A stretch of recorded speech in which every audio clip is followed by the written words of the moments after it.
BJP के राष्ट्रीय अध्यक्ष बने नितिन नबीन की ये पुरानी फोटो सोशल मीडिया पर खूब वायरल हो रही है, क्योंकि एक कार्यकर्ता के रूप में अपनी करियर की शुरुआत करने वाले नितिन नबीन आज बीजेपी के 11वें राष्ट्रीय अध्यक्ष बन चुके हैं। वो सबसे कम उम्र के नेता हैं जो इस पद को संभाल रहे हैं, लेकिन उनका मूल्यांकन क्या कहता है?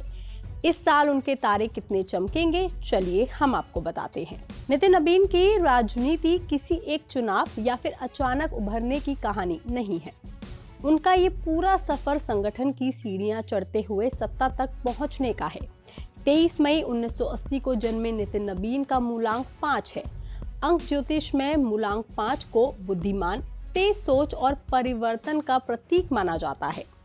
इस मूलांक के लोग आमतौर पर बेहद सक्रिय, दूरदर्शी और निर्णय लेने वाले होते हैं। लेकिन उनके इस मूलांक पर फेमस न्यूमरोलॉजिस्ट श्वेता जुमानी ने कुछ खास राज बताए हैं। वो क्या कह रही हैं, आप खुद सुन लीजिए।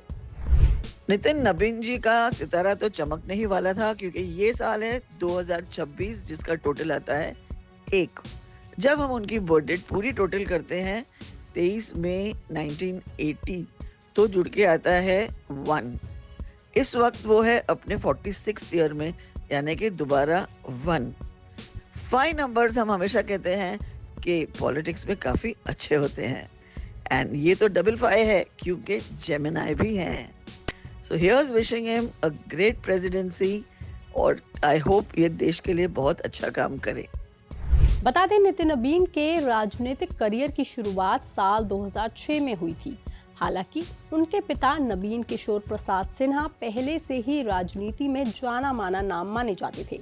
ऐसे में नितिन नबीन के सामने राजनीति का रास्ता खुला जरूर था, लेकिन अपनी पहचान बनाना उनके लिए आसान नहीं था। उन्होंने अपनी राजनीतिक यात्रा की शुरुआत एक सामान्य कार्यकर्ता के रूप में की थी, जहां उन्होंने संगठन के लिए जमीनी स्तर पर काम किया और धीरे धीरे पार्टी के भीतर अपनी मजबूत पकड़ बनाई। साल 2006 में नितिन नबीन पहली बार विधायक बनकर बिहार विधानसभा पहुंचे। ये उनकी राजनीतिक जीवन का पहला बड़ा पड़ाव था। इसके बाद उन्होंने कभी पीछे मुड़कर नहीं देखा। साल 2010, 2015, 2020 और 2025 में वो लगातार 5 बार चुनाव जीत करके उन्होंने अपनी लोकप्रियता और राजनीतिक मजबूती साबित की। विधायक बनने के बाद उन्होंने बिहार सरकार में कई जरूरी मंत्रालयों की जिम्मेदारी भी संभाली, जिसके बाद संगठनात्मक राजनीति में भी उनकी भूमिका लगातार बढ़ती रही और 2025 में उन्हें बीजेपी का राष्ट्रीय कार्यकारी अध्यक्ष बनाया गया।